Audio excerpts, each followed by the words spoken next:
Kemelut Muhyiddin, Perikatan Nasional berubah menjadi Perobotan Nasional.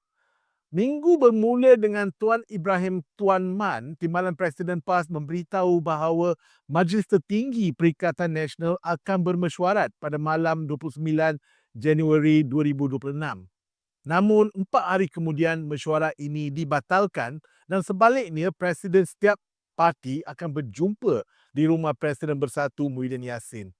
Sudah sebulan PN tidak mempunyai ketua selepas Muhyiddin meletakkan jawatan ketika bercuti di Sepanyol.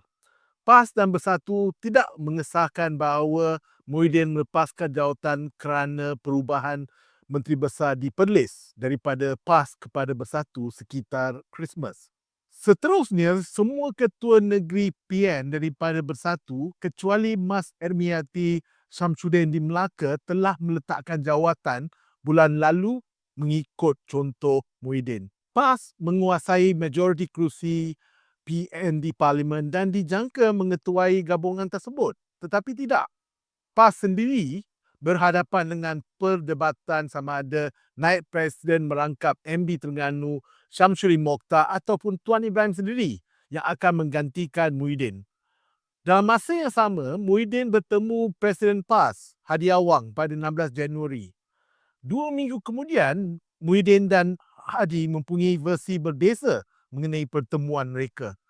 Muhyiddin berkata mereka bersetuju mengamalkan dua majlis. Majlis Presiden di bawah Bersatu dan Majlis Eksekutif di bawah PAS. Majlis Presiden lebih berkuasa manakala Majlis Eksekutif melaksanakan arahan daripada Majlis Presiden. Hadi pula berkata tidak. Dia kata tidak ada kata putus mengenai jawatan pengurusi PN maupun pembentukan mana-mana majlis. Mesyuarat Majlis Tertinggi PN yang kemudiannya dibatalkan menurut Tuan Ibrahim tidak menjemput Muhyiddin.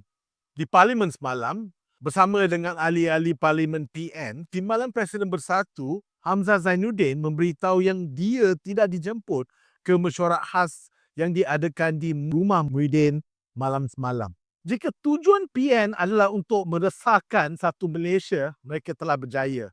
PN nampaknya lebih dibina untuk menyerang musuh mereka di media sosial dan mempamerkan kredibiliti sebagai pembela Melayu dan Islam. Namun apabila soal kuasa dibincangkan antara dua parti ini, berlaku percanggahan besar dalam kedua-dua parti dan antara kedua-dua parti. PAS dan Bersatu ingin memerintah Malaysia tetapi tiada kesefahaman dalam gabungan mereka sendiri. Lebih sesuai mereka dipanggil Perobotan Nasional daripada Perikatan Nasional.